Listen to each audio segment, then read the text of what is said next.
നമ്മളതാണെന്ന് പറഞ്ഞുകൊണ്ട് ഇറക്കാന്നല്ലാതെ യാതൊരു കാര്യമില്ല. എല്ലാവർക്കും ഒരേ പറഞ്ഞു കേട്ടാൽ തോന്നും ഈ റോഡ് കാസർഗോഡ് നിന്ന് തുടങ്ങിയിട്ട് ഇവിടെ തിരുവനന്തപുരത്ത് എത്തുമ്പോൾ നിൽക്കുമെന്ന്. അതില്ലല്ലോ, അത് തുടർന്ന് പോവുകയല്ലേ. അത് ഇന്ത്യ ഒട്ടാകുള്ള റോഡാണ്. സർ, ഞാൻ ബില്ലിനെ എതിർക്കുകയാണ്. സർ, ഇത് തുടക്കം തന്നെ പാളിപ്പോയ ഒരു ഗവൺമെൻറ്റാണ്. സർ, തുടക്കം പാളി 8-9 കൊല്ലം ഭരിച്ച് 2 ടേമാവുമ്പോൾ ആ പാളൽ ജീവിതത്തിൻ്റെ നാനാതുറയിലുള്ള മുഴുവൻ ജനങ്ങളെയും ബാധിച്ചു തുടങ്ങി. സർ, അതാണ് സത്യം. ഞാൻ തുടക്കം പാളി എന്ന് പറയാനുള്ള കാരണം, സർ, ബഹുമാനപ്പെട്ട ശ്രീ തോമസ് ഐസക്ക് ധനകാര്യ മന്ത്രിയായിരുന്ന കാലത്ത് അദ്ദേഹം വലിയ ആവേശത്തിലായിരുന്നു. GST വരട്ടെ, എല്ലാം ശരിയാവുന്നായിരുന്നു. 5000 കോടി കോടികളുടെ കണക്ക് ഇപ്പം അങ്ങ് ബഹുമാനപ്പെട്ട ധനകാര്യമന്ത്രി ട്രില്യനൊക്കെ പറഞ്ഞ മാതിരി കഴിഞ്ഞ ആഴ്ച പറഞ്ഞില്ലേ, ടേക്ക് ഓഫും അതുപോലെ തന്നെ ലാൻഡ് ചെയ്യണ സമയത്താണല്ലോ പറഞ്ഞത്. അപ്പോൾ എന്ന് പറഞ്ഞ പോലെ വലിയ ആവേശത്തിലായിരുന്നു അദ്ദേഹം. GST വരട്ടെ, എല്ലാം ശരിയാവും എന്നായിരുന്നു പറഞ്ഞത്. 30% ഗ്രോത്ത്. GST വന്നു, പ്രതീക്ഷിച്ചത് 30% ഗ്രോത്താണ്. ഇന്ത്യയിലെ പല സംസ്ഥാനങ്ങളും അത് പ്രയോജനപ്പെടുത്തുകയും ചെയ്തു. പക്ഷേ കേരളത്തിൽ ശരിക്ക് ഒരു കൺസ്യൂമർ സ്റ്റേറ്റായ കേരളം യഥാർത്ഥത്തിൽ ഭാവനയിൽ കണ്ടത് ശരിയായിരുന്നു. നമ്മുടെ കേന്ദ്ര ഗവൺമെൻറ് ഈ GST on tax own country കൊണ്ട് അത് കൊണ്ടുവന്നതൊക്കെ അത്ര മോശമായ കാര്യമായിരുന്നില്ലല്ലോ. കേരളത്തിന് നന്നായി പ്രയോജനപ്പെടുത്താവുന്ന GST വരുമാനം കൊണ്ട് സംസ്ഥാനത്തിൻ്റെ സ്ഥിതിയിൽ മാറ്റം വരുത്താവുന്നതൊക്കെ സാധ്യത തന്നെ ആയിരുന്നു അത്. പക്ഷേ അതിനനുസരിച്ച് സംവിധാനം റീസ്ട്രക്ചർ ചെയ്യണ്ടേ? സംവിധാനം റീസ്ട്രക്ചർ ചെയ്തില്ല. പഴയ പടി, എല്ലാം പഴയ പടി. അങ്ങനെ അദ്ദേഹം തുടർന്നു. അത് കഴിഞ്ഞ് പിന്നെ വന്ന ടീമാണ് ഇപ്പോൾ ഉള്ളത്. അവർക്ക് കാര്യങ്ങൾ മനസ്സിലായി വരുമ്പോഴേക്ക് സമയം പോയി. സമയം പോയതിൻ്റെ ഫലമായി ഇപ്പം എന്തുണ്ടായി? ആ തുടക്കം പാളിയതുകൊണ്ട് GST മഹാകാര്യമൊക്കെ ആയി പറഞ്ഞ് വരുമാനത്തിന് ഇപ്പം യാതൊരു വഴിയില്ല. അദ്ദേഹം ഇപ്പോൾ പറയുന്നുണ്ടല്ലോ, ധനകാര്യമന്ത്രി പറയുന്നുണ്ടല്ലോ, ഇനി ഒരു ടേക്ക് ഓഫാണ്, ട്രില്യൺ എക്കണോമിയാണ്. എങ്ങനെ, എവിടുന്ന്? വായ്പെടുക്കാൻ കേന്ദ്ര ഗവൺമെൻറ് സമ്മതിക്കുന്നില്ല, ശരി തന്നെ. അതുപോലെ തന്നെ ടാക്സ് കെട്ടാനുള്ള പവറില്ല. ടാക്സ് കെട്ടാൻ ഇപ്പോൾ ഞങ്ങളൊക്കെ ഗവൺമെൻറ്റിലൊക്കെ ഉണ്ടായിരുന്ന കാലത്ത് പുതിയ വരുമാന മാർഗങ്ങൾ ആലോചിക്കാമായിരുന്നല്ലോ. പുതിയ വരുമാന മാർഗം അങ്ങനത്തെ യാതൊരു ഇതുമില്ല. പക്ഷേ ഇപ്പം എന്തെങ്കിലും ചെയ്യുന്നുണ്ടോ എന്ന് എനിക്ക് അറിഞ്ഞൂടാ. ഈ GST വരുമാനം വർദ്ധിപ്പിക്കുക അല്ലാതെ അങ്ങനെയുള്ള വരുമാന മാർഗങ്ങൾ നോക്കല്ലാതെ യാതൊരു മാർഗവുമില്ല. സർ, ഈ പാളൽ ആരെയൊക്കെയാണ് അഫക്റ്റ് ചെയ്യുന്നത്? സർ, അതാണ് ഗൗരവമുള്ള സംഗതി. ആശാവർക്കർമാർ വെയിലത്ത് കിടക്കണം. സർ, അവർ ഈ കിടക്കണ കിടത്തം നമുക്ക് അത്ര ഭൂഷണമല്ല.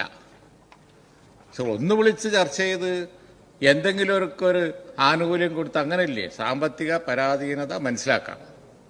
പക്ഷേ ഒരു നിലക്കും തിരിഞ്ഞു നോക്കൂല, അവരെ കളിയാക്കി വിടുക എന്ന് പറയുന്ന ആ നയം ശരിയാണോ? ബഹുമാനപ്പെട്ട ധനകാര്യമന്ത്രി തന്നെയാണ് ഇതിന് മറുപടി പറയേണ്ടത്. കാരണം ചെയ്ത സാമ്പത്തിക കാര്യമാണ് നിങ്ങളെ പ്രശ്നം. ഇതെങ്ങനെ ഈ വലിയ സാമ്പത്തിക ബാധ്യത വരുമല്ലോ എന്നാലും ഇല്ലേ ഒരു ഗിവ് ആൻഡ് ടേക്ക് അപ്രോച്ച്? ആ ഒരു ഗിവ് ആൻഡ് ടേക്ക് അപ്രോച്ച് ആ കാര്യത്തിൽ ഇല്ല. പൊളിറ്റിക്കലായിട്ട് ഇപ്പോൾ നമ്മളാരും അതിനനുകൂലിക്കുന്നവരല്ലല്ലോ. സർ, അതുപോലെ നിങ്ങളുടെ ഈ റീസ്ട്രക്ചറിങ്ങും അതുപോലെ വരുമാനം വർദ്ധിപ്പിക്കാൻ കഴിയാത്ത കാര്യങ്ങളും ഇന്ന് എന്തിനൊക്കെയാണ് ബാധിച്ചിരിക്കുന്നത്? സർ, മലയോര മേഖലയിലെ ഇപ്പോൾ പുലി ഇറങ്ങുന്നു, ആളെ പിടിക്കുന്നു, ആന വരുന്നു, ചവിട്ടി കൊല്ലുന്നു. എന്താ പ്രശ്നം? സംവിധാനം വർക്ക് ചെയ്യാത്തതുകൊണ്ടാണ്. ഫോറസ്റ്റ് മന്ത്രി നോക്കണം എഫിഷ്യൻ്റായിട്ട്, അതില്ല. അത് നമ്മളൊക്കെ കണ്ടുകൊണ്ടിരിക്കുകയാണ്. അത് ഏതായാലും ഇല്ല. ഒരു ഫാസ്റ്റായിട്ടുള്ള ഒരു ആക്ഷൻ ഓറിയൻറ്റഡ് ആയിട്ടുള്ള ഒരു കാര്യം ചെയ്യേണ്ട ഒരു സമയമാണ്. നാട്ടിൽ പുലി ഇറങ്ങാണ്, നാട്ടിൽ ആന ഇറങ്ങാണ്, മൃഗങ്ങളിറങ്ങാണ്. അതുപോലെ എവിടെയെത്താം, ഏത് അങ്ങാടിയിലും കാണാം. മാനന്തവാടി അങ്ങാടി കൂടി ആന അങ്ങനെ ഓടുന്നുണ്ട്. ഒരു ദിവസം നോക്കുമ്പോൾ കാട്ടാനയാണ്. നിലമ്പൂർ അങ്ങാടി കൂടി അങ്ങനെ പോകുന്നുണ്ട്. അതുപോലെ തന്നെ മഞ്ചേരി അങ്ങാടിയുടെ അടുത്ത് പുലി. ഇത് നമ്മൾ പ്രാകൃത യുഗത്തിലേക്ക് പോയിക്കൊണ്ടിരിക്കുകയാണ്. പണ്ട് പുരാണങ്ങളിലൊക്കെ കാണില്ലേ, അതാണ് അന്ന് വലിയ ധീരകൃത്യമായി ഇതിനെ കണ്ടിരുന്നത്. കാരണം എവിടെ വേണമെങ്കിലും കാട്ടുമൃഗങ്ങൾ, ഹിംസ്ര ജന്തുക്കളുണ്ടായിരുന്നു. പക്ഷെ ആ സമാനം മാറിയില്ലേ. എന്നിട്ടിപ്പോൾ വന്ന് ആ പഴയ സമാനയിലേക്ക് എത്തി. കാരണം എന്താ? ജീപ്പില്ല, അതുപോലെ തന്നെ സംവിധാനമില്ല. സർ, നാട്ടിലെ പോലീസ് എഫിഷ്യൻ്റായിട്ട് വർക്ക് ചെയ്യണം. പോലീസ് സ്റ്റേഷനിൽ ഇന്നും രാവിലെ പറഞ്ഞുകൊണ്ടിരിക്കുന്നുണ്ട്, പോലീസ് സ്റ്റേഷനിൽ വിളിച്ചാൽ വരാൻ പെട്രോളില്ല, വണ്ടിയില്ല സർ, വണ്ടിയില്ല. സർ, എന്താ കഥ? അപ്പോത്തിൽ നാട്ടിൽ നടക്കണ മുഴുവൻ നടന്നു തീരൂലേ? ഇന്നിവിടെ അടിയന്തര പ്രമേയം ഉണ്ടായി. ആരോഗ്യ രംഗത്ത് നമ്മുടെ പഴയ സ്റ്റാറ്റസ് പോയിക്കൊണ്ടിരിക്കുകയാണ്. ഒരു വസ്തുതയാണ്. കറണ്ട് ഇപ്പോൾ ചെലവഴിക്കാനുള്ള പണമില്ല. അതുകൊണ്ട് കേരളത്തിൻ്റെ സ്ഥിതി വളരെ മോശമായിക്കൊണ്ടിരിക്കുകയാണ്.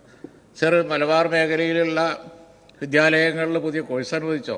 ഉമ്മൻചാണ്ടി ഗവൺമെൻറ് നിന്നപ്പോൾ ഞങ്ങൾ ലക്ഷ്യം വെച്ച് പോയിരുന്നത് എല്ലാ ജില്ലകളിലും മെഡിക്കൽ കോളേജ്. അത് യാഥാർത്ഥ്യമാക്കാനുള്ള ഒരു ഓട്ടത്തിലായിരുന്നു. അതുപോലെ തന്നെ എല്ലാ കോൺസ്റ്റിറ്റ്യുവൻസിയിലും വലിയ രാഷ്ട്രീയം നോക്കിയില്ല, കോളേജ് ഇല്ലാത്തടത്തൊക്കെ കോളേജ് അല്ലേ. അതുപോലെ തന്നെ കുറവുള്ള സ്ഥലങ്ങളിൽ കുട്ടികൾ ഓരോ വർഷം പാസ്സായിക്കൊണ്ടിരിക്കുന്നു എന്നുള്ളത് നമുക്കറിയാം. അവർക്ക് സ്റ്റാൻഡേർഡുള്ള എഡ്യൂക്കേഷൻ കൊടുക്കണം.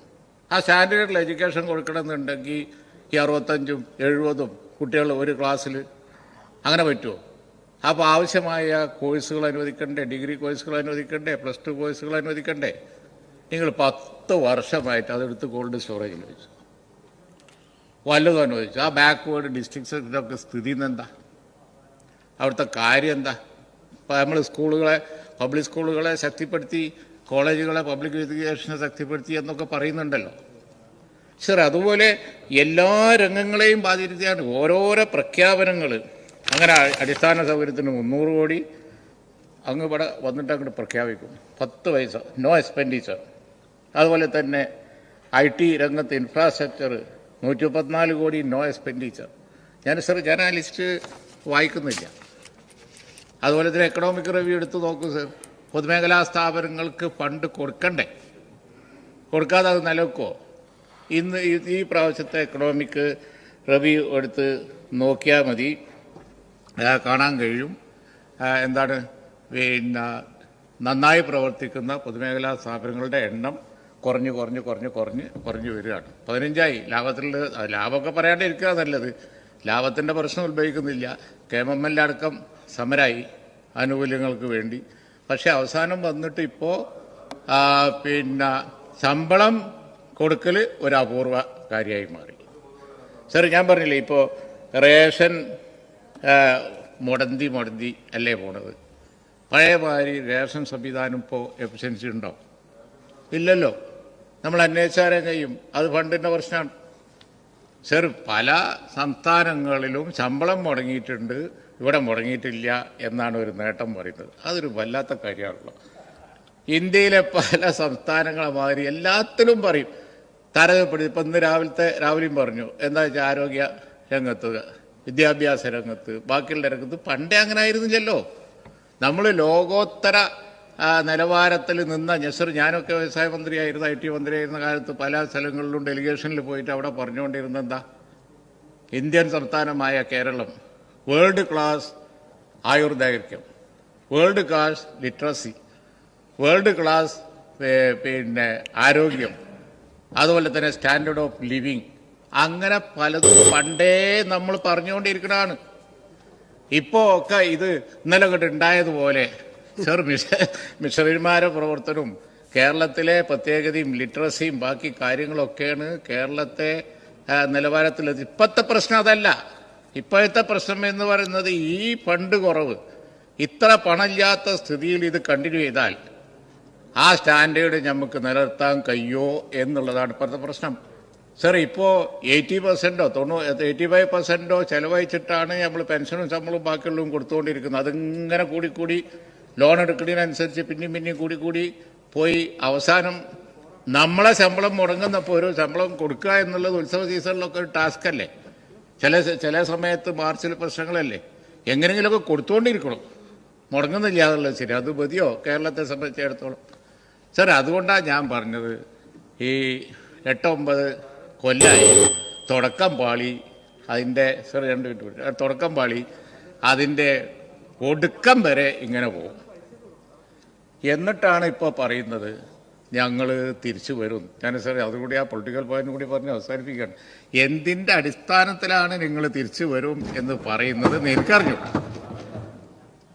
കാരണം സാർ അല്ല, ഞാൻ പറയട്ടെ, ഇക്കഴിഞ്ഞ പാർലമെന്റ് തെരഞ്ഞെടുപ്പിലെ കണക്ക് നോക്കുകയാണ് എന്നുണ്ടെങ്കിൽ നിങ്ങളുടെ ശക്തി കേന്ദ്രങ്ങളായ പല അസംബ്ലി മണ്ഡലങ്ങളും, ആ അസംബ്ലി മണ്ഡലങ്ങളിൽ തന്നെ നിങ്ങളുടെ ശക്തി കേന്ദ്രങ്ങളായ ബൂത്തുകളിലൊക്കെ നിങ്ങൾ വല്ലാതെ താഴെ പോയിട്ടുണ്ട്. അതാണ് വസ്തുത. അതെങ്ങനെ ആ ജനങ്ങൾ വോട്ട് ചെയ്യാത്തതുകൊണ്ടും അതുപോലെ തന്നെ നിങ്ങൾക്ക് എതിരായി വോട്ട് ചെയ്തുകൊണ്ടും അല്ലേ കഴിഞ്ഞ പാർലമെന്റ് തെരഞ്ഞെടുപ്പിലെ ആ റിസൾട്ട് ഉണ്ടായത്. ഇനി വരാൻ പോകുന്ന അസംബ്ലി തെരഞ്ഞെടുപ്പിൽ ഞങ്ങൾ തിരിച്ചു വരും എന്ന് പറഞ്ഞതിൻ്റെ അടിസ്ഥാനം എന്താണ് സാർ? അപ്പോഴാണ് അനലൈസ് ചെയ്യുമ്പോൾ ഒരു സാധ്യത കാണാവുന്നത്, തിരിച്ചു വരാനുള്ള അവരൊരു ഹോപ്പ്. ഇപ്പം ഞാൻ ഇത്രയും സമയം പറഞ്ഞ പെർഫോമൻസിൻ്റെ അടിസ്ഥാനത്തിലല്ല, ബാലൻസ് ഷീറ്റ് എടുത്തു നോക്കുമ്പോൾ ആകെ ആ റോഡാണുള്ളത്. അത് ഗഡ്കരിൻ്റെ റോഡാണ്, ഇന്ത്യ ഒട്ടാകുള്ള റോഡാണ്. അത് നിങ്ങളതല്ല. അതിൽ നിങ്ങൾ 8 കാലി വമ്പുഞ്ഞി ഇത് നമ്മളതാണെന്ന് പറഞ്ഞുകൊണ്ട് ഇറക്കാന്നല്ലാതെ യാതൊരു കാര്യമില്ല.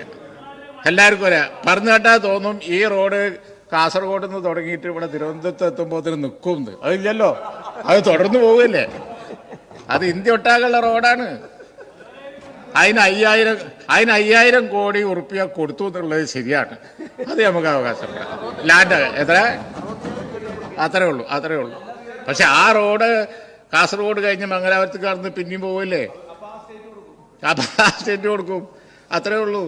എന്നിട്ട് 8 കാലി വമ്പഞ്ഞി. കാരണം ഈ റോഡ് നമ്മളതാണ്. എന്താണ് കാണാനുള്ള ആകെ ഒരു സാധനം അതാണ്, വേറെ ഒന്നും കാണാനില്ല. ഞങ്ങൾ കൊണ്ടുവന്ന ഇൻവെസ്റ്റ് കേരളമൊക്കെ പറയുന്നു, ഞങ്ങൾ കൊണ്ടുവന്ന പിന്നെ സ്മാർട്ട് സിറ്റി വരെ പോയി. അതാണ് ഫലം. വേറൊരു ഫലം ഈ 9 കൊല്ലത്തെ 10 കൊല്ലത്തെ ഭരണം കൊണ്ട് കാണാനുള്ളതില്ല. പിന്നെ എങ്ങനെ തിരിച്ചു വരാനാണ് സാർ? എനിക്ക് തോന്നുന്നു ആകെ ഒരു ഹോപ്പുണ്ട്. അങ്ങേക്ക് പറഞ്ഞുതരാം. അങ്ങേക്കൊരു സുരക്ഷിത മണ്ഡലമൊക്കെ ഉള്ളതാണ്, പേടിക്കണ്ട സാർ. പക്ഷേ ഞാൻ ചോദിക്കട്ടെ, ഈ തിരിച്ചുവരവിൻ്റെ കഥ എന്താണ്? ആ എനിക്ക് തോന്നുന്നു ആകെ ഒരു വിഷയത്തിലാണ് ഹോപ്പ്. ബി ജെ പി കുറച്ച് വോട്ട് അടിച്ചു മാറ്റും, അതിന്മേൽ നമുക്ക് രക്ഷപ്പെടാം എന്നുള്ളതാണ്. മുനമ്പൊക്കെ തീർക്കാതെ കൊണ്ടുപോകുന്നത് അതുകൊണ്ടാണ്. മുനമ്പം തീർക്കാതെ കൊണ്ടുപോകുന്നത് അതുകൊണ്ടാണ്. സാർ, ഒരു ഗവൺമെന്റ് വിചാരിച്ചാൽ ഗവൺമെന്റ് നിങ്ങളെടുത്ത് തന്നെ, ഒക്കപ്പോടും നിങ്ങളെടുത്ത് തന്നെ ആ പ്രശ്നങ്ങൾക്ക് കൂടിയാലോചനയിലൂടെ തീർക്കാൻ കഴിയില്ലേ? ബന്ധപ്പെട്ട കക്ഷികൾ മുഴുവൻ പറഞ്ഞില്ലേ? പറഞ്ഞു ഗവൺമെന്റ് തീർക്കണം നെഗോഷിയേഷൻ. പക്ഷെ നിങ്ങൾ തീർക്കുന്നില്ലല്ലോ. ഒരു കൂടിയാലോചനക്ക് ഇതുവരെ വിളിച്ചിട്ടുണ്ടോ? ഇല്ലല്ലോ. ആരെയും രണ്ട് എല്ലാരെയും വിളിച്ചിട്ട് കൂടിയാലോചനയിലൂടെ തീർത്തൂടെ? വഖഫ് ബോർഡ് നിങ്ങളത്, ഗവൺമെന്റ് നിങ്ങളത്. ഗവൺമെന്റ് അധികാരമില്ലാന്നാണോ പറയുന്നത്? വർഷം തീർക്കാൻ ഞാൻ നിർത്തുകയാണ്. അധികാരമില്ലാന്നാണോ പറയുന്നത്? തീർക്കൂല. കാരണം എന്താ? ആകെ ഒരു പ്രതീക്ഷയാണ് ബി ജെ പി കുറച്ച് വോട്ടടിച്ചു മാറ്റും, അങ്ങനെ നമുക്ക് വരാം, അതായിരിക്കണം തിരിച്ചു വരും എന്ന് പറഞ്ഞതിൻ്റെ അടിസ്ഥാനം എന്നാണ് എനിക്ക് തോന്നുന്നത്. പറഞ്ഞു തന്നാൽ മനസ്സിലാക്കാം. ഞാൻ ദീർഘിപ്പിക്കുന്നില്ല, ഞാൻ ഇതിനെ എതിർക്കും.